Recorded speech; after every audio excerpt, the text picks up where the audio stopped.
One August night in 1989, in a luxurious Beverly Hills mansion, the neighborhood's calm was interrupted by a brutal act that would forever mark American criminal history.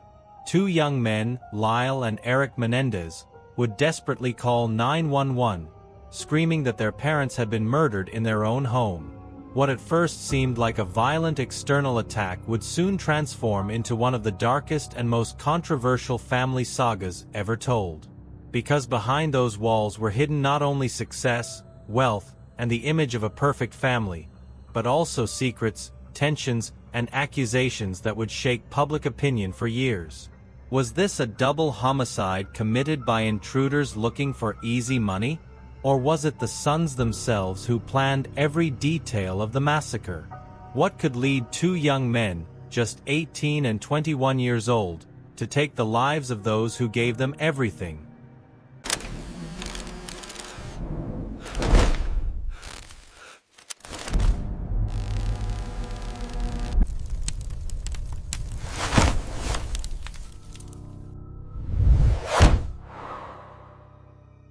The Menendez case didn't just become a media spectacle in the 90s. Even today, it remains a subject of debate, analysis, and controversy.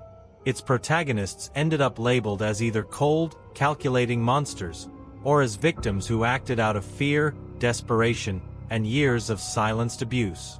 And that duality is what makes it as fascinating as it is disturbing. Here on Hidden Criminalist, we are going to dive into every detail of this case, following the timeline of events, analyzing the people involved, the investigations, the theories, and, above all, the unanswered questions that still linger more than 3 decades later. But before we dive deep into this story, I invite you to subscribe to the channel, because every week we explore real crimes with the seriousness, suspense, and analysis they deserve. That way, you won't miss any of the most intriguing cases in criminal history. Alright, let's open the case file on one of the most sensational and controversial trials in United States history.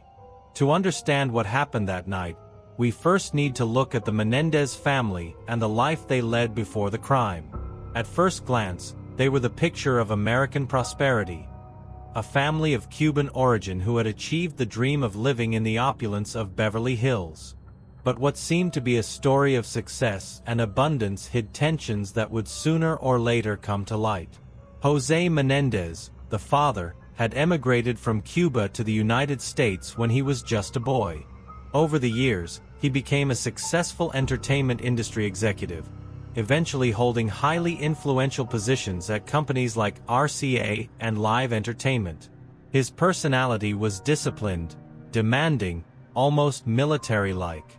To many, he represented the figure of the authoritarian patriarch, someone who had managed to build an empire based on hard work and iron-fisted control, both in business and in his own home. His wife, Mary Louise Menendez, known as Kitty, was described as an elegant woman, with a past as a model and a seemingly dedicated maternal role. However, family and close friends would later point out that Kitty lived under constant emotional tension, marked by the social pressure to maintain a flawless image and by a married life that was far from perfect. The sons, Lyle and Erik, grew up under this strict family dynamic. Lyle, the older one, was the more extroverted and dominant of the two. He had studied at Princeton, although he didn't manage to finish his degree. He always presented himself as someone confident, but also with an impulsive nature. Erik, on the other hand, was more reserved, more sensitive, and had stood out as a tennis player. The difference in their personalities was noticeable, but they were deeply united as brothers. On the surface, nothing was missing. Mansions, luxury cars, trips, access to the best social circles. However, that facade concealed a tense family atmosphere, where the pressure to succeed and internal conflicts marked every day. Many acquaintances recalled that the brothers seemed to live under a shadow of impossible expectations, with a controlling father and a fragile mother. On the night of August 20th, 1989, everything changed. Lyle and Erik left the mansion, leaving their parents inside. Around 11 p.m., they returned and, armed with shotguns they had acquired days earlier, they unleashed a hail of gunfire on Jose and Kitty while they were in the living room. The attack was brutal and merciless. Jose died instantly from a gunshot to the back of the head, while Kitty was hit multiple times as she tried to flee, leaving her unrecognizable. After the crime, the brothers left the scene and, hours later, returned, feigning horror and desperation. That's when the 911 call was made that shocked the entire country. The news spread quickly, and what seemed like a mysterious attack in one of California's most exclusive areas attracted media attention from the very first moment. In those first few days, the Beverly Hills community was filled with rumors. How was it possible that in a guarded, high-profile neighborhood, someone could have gotten in to execute such a bloody crime? The initial hypothesis pointed to a settling of scores related to Jose's business dealings or a robbery attempt. But while the police investigated those possibilities, the brothers themselves began to show signs that would raise suspicion. Far from appearing grief-stricken, they began to spend enormous sums of money. They bought luxury watches, sports cars, designer clothes, and even invested in personal businesses. All of this within weeks of the murders. This extravagant behavior contrasted sharply with the image of two young men devastated by the loss of their parents. Public opinion began to split from the beginning. Some believed the brothers were trying to cope with their grief through excess, while others were beginning to see them as the primary beneficiaries of Jose and Kitty's deaths. The initial context, the profiles of each family member, and the events of that night laid the groundwork for an investigation that would soon change direction. What seemed like an external crime would soon transform into a case where all eyes were pointing inside the Menendez family itself. The crime scene at the Menendez mansion quickly turned into a swarm of police, forensics experts, and media. 911 had received Lyle's call, screaming desperately that his parents had been murdered. When officers arrived at the location, they found a brutal scene. The bodies of Jose and Kitty lay in the living room, destroyed by shotgun blasts at close range. The brutality was such that many officers were shocked. This wasn't a simple homicide, it was a planned execution. Jose had been shot in the back of the head, while Kitty had tried to escape but was hit multiple times. The excessive force used to kill her particularly caught the investigators' attention. In the initial moments, the police considered the hypothesis that it was a crime related to shady business dealings. Jose, given his position in the entertainment industry, could have accumulated powerful enemies.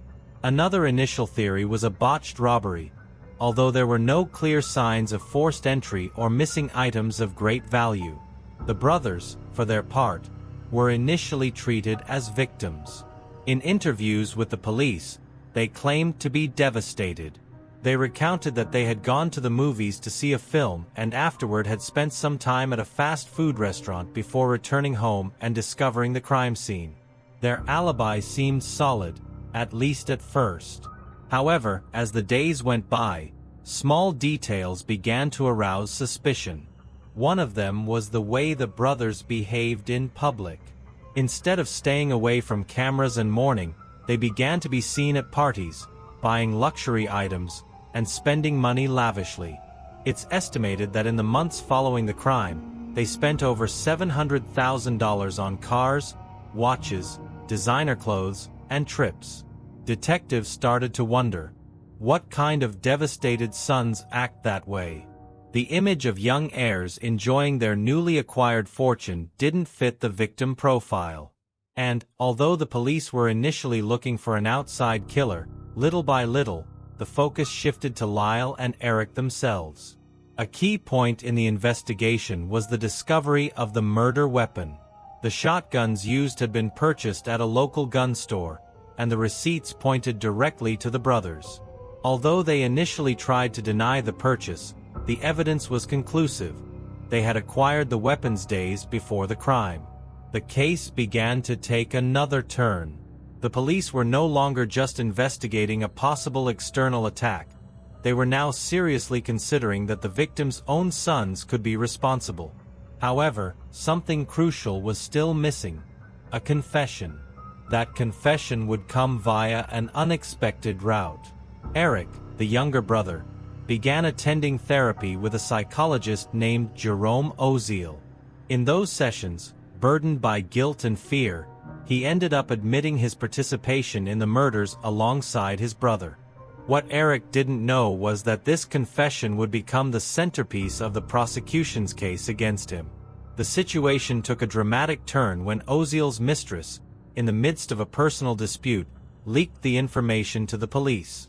Suddenly, the authorities had in their hands not just suspicion, but confirmation that the Menendez brothers had privately confessed to their crime. The news that the sons could be their own parents' killers shook public opinion. The media exploited the story, turning Lyle and Erik into the protagonists of sensationalist coverage that filled headlines and news broadcasts. What at first seemed like a violent crime committed by intruders now transformed into one of the darkest family stories in recent U.S. history. From that moment on, the investigation no longer focused on discovering who had committed the crime, but on understanding why they had done it. Was it for greed, to inherit a multi-million-dollar fortune? Or were there deeper reasons behind that brutal decision? With the leaked confessions and the evidence of the shotgun purchases, the police now had solid grounds to name Lyle and Erik as directly responsible for their parents' murder. However, what turned this case into a media phenomenon and one of the most watched trials in history were the theories surrounding the why. The prosecution presented its version forcefully. The brothers had acted out of pure greed. They wanted to inherit their parents' fortune, estimated in the millions of dollars, and free themselves from Jose's strict authority. The image shown to the jury was that of two spoiled young men, incapable of accepting limits, who chose the cruelest way out to obtain freedom and money. Their spending sprees after the crime reinforced this narrative. Sports cars, luxury watches, designer clothes, impromptu business ventures. It seemed like the typical behavior of two unscrupulous heirs. According to the prosecution, the brothers had murdered in cold blood and without remorse, motivated solely by ambition. But the defense proposed a very different and much more complex theory. They alleged that the murders had not been an act of greed, but of survival. Lyle and Erik claimed to have lived for years under a regime of physical, psychological, and, in Erik's case, also sexual abuse by their father. They described Jose as a controlling, violent man with a dark side that contrasted with his image as a successful businessman. Kitty, according to the brothers' version, was not a protector, but someone who looked the other way, trapped in her own emotional and psychological dependence. To them, their mother became a silent accomplice to the abuse, incapable of protecting them. The defense's central argument was that the brothers lived in a constant state of terror, convinced that their parents could destroy them at any moment. This pressure allegedly culminated on the night of the crime when, according to them, they feared Jose would discover Erik was planning to become independent and that, in retaliation, the abuse would intensify. In that version, the massacre was a desperate, unplanned act. This clash of theories divided public opinion. To some, the brothers were two cold-blooded killers who had manipulated the jury with false accusations. To others, they were victims who had been pushed to the limit by a childhood marked by fear and pain. Experts were also divided. Some psychologists who testified supported the idea that the behavior pattern described by the brothers was consistent with that of abuse victims. Others, however, considered it a narrative constructed to justify a crime that had already been proven. What is certain is that, in the trial, the testimonies were harrowing.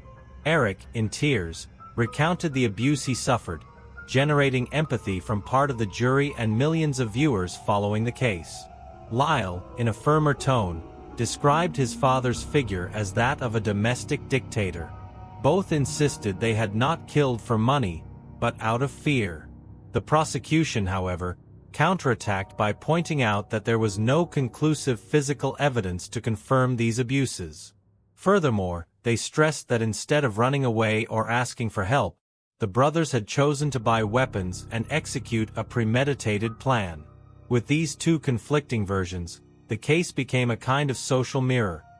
What carries more weight, the evidence of a planned crime or the account of years of invisible suffering? The jury had to decide if the brothers were greedy monsters or traumatized young men who had reacted in the extreme. The press fueled the controversy even more, sometimes presenting the brothers as villains and other times as victims. Television shows, magazine covers, and news broadcasts exploited every detail. Never before had a family trial generated so much media interest. The Menendez case made it clear that this wasn't just about discovering who had fired the guns, that was already proven, but about understanding the motives. And those motives became the heart of a debate that remains open to this day. Although the focus quickly shifted to the Menendez brothers, there was no shortage of people who clung to alternative theories attempting to explain the massacre from other angles. A crime of such magnitude couldn't escape speculation. Was it really as simple as sons killing their parents for money? Or were there hidden pieces that never came to light? In the early days, the police seriously considered the hypothesis of a settling of scores. Jose Menendez was an influential man in the competitive entertainment world, a field rife with rivalries and betrayals. Some suggested the crime might have been a mafia message, a brutal reminder that no one was beyond the reach of certain interests. But this theory lost steam when the evidence began to point directly at the sons. Rumors also circulated that Kitty had discovered compromising secrets about her husband, and that an outsider might have wanted to silence her. The excessive violence in her murder led to speculation of a crime of passion or an attack directed more at her than at Jose. However, the lack of evidence of intrusion reduced this possibility to mere speculation. One of the strangest twists in the investigation came from third parties who, unexpectedly, claimed responsibility for the crime. The police received more than one false confession, individuals claiming to have carried out the murder as a hit or to have been present in the mansion that night. None of these statements withstood scrutiny. They were attempts to gain notoriety or divert attention, but at the time, they added confusion and delayed the course of the investigation. Another controversial point was the figure of the psychologist, Jerome Oziel. Erik's confession was recorded in the therapist's notes, but the process of how that information reached the police was fraught with irregularities. It wasn't the authorities who uncovered the truth, but Oziel's mistress, who revealed the details in a context of jealousy and revenge. This leak raised doubts about the legality of the evidence and led to a legal battle over whether or not that confession should be accepted in court. The brothers' defenders denounced that the system had taken advantage of an illegal leak to convict them. Some even insinuated that there was a hidden hand interested in ensuring the case ended with an exemplary sentence. After all, the media spectacle was too profitable for anyone to let it go. But the most disturbing theories were those of a cover-up.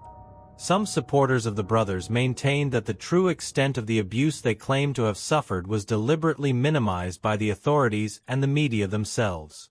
According to this view, the system preferred to portray them as calculating monsters rather than acknowledge the existence of an elite family rotten from within. Others, however, went further and suggested that the brothers were merely pawns on a larger chessboard. That the Menendez parents had been eliminated in a plot related to illicit businesses, and that blaming the sons was simpler than confronting hidden powers. These theories were never proven, but they circulated widely in forums, opinion columns, and television programs. The Menendez case, in fact, continues to be fertile ground for conspiracies.